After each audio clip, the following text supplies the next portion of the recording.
Dr. Lovell and I did not plan this, but I had the exact same reaction because I got a phone call and no, you know, I'm busy. This is silliness. Why would I want to do a leadership thing?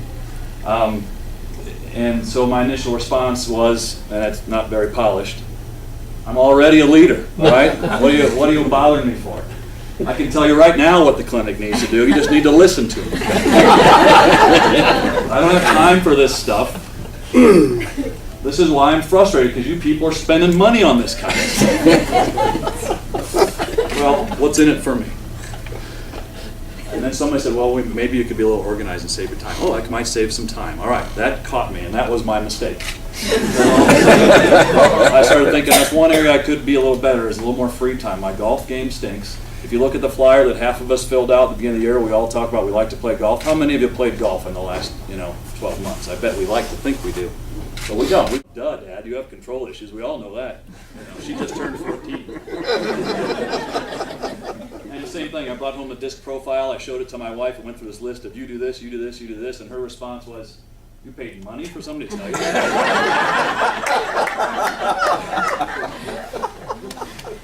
The big concept to me was always a leader was the captain of the team, the captain of the ship, you lead from the front, follow me, I got the idea, here we go, and you run out in the war and there's nobody with you. And one of the biggest ahas for me was you can actually lead from behind. And being part of the change doesn't mean that you are carrying the flag or that you have all the great ideas, but you can be a team member that is actually a leader.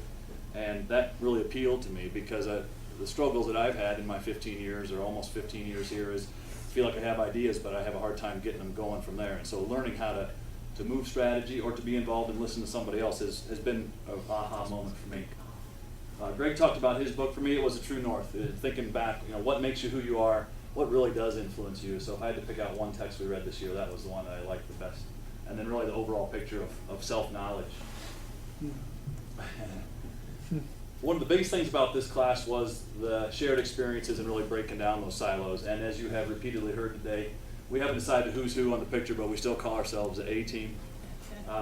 We also had some very interesting other groups that we worked with. That would correlate with other projects. Now, the reference to the yellow brick road this morning was not planned, but I thought that was incredible.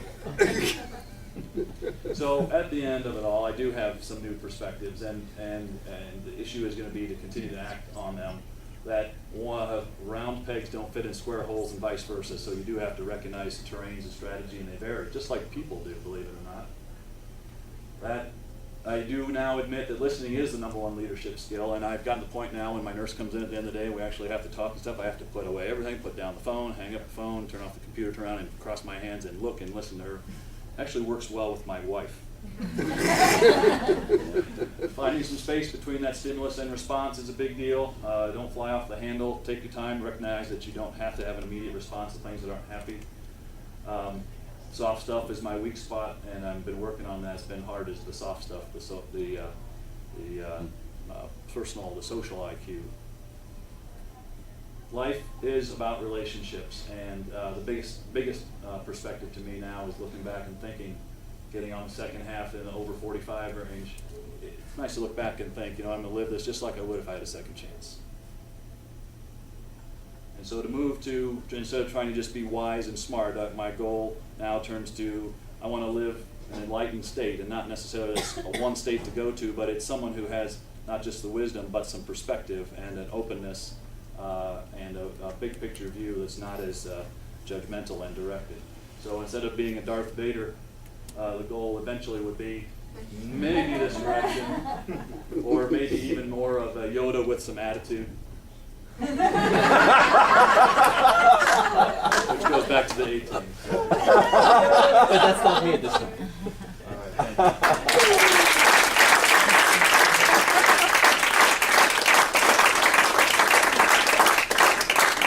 All right, thank you.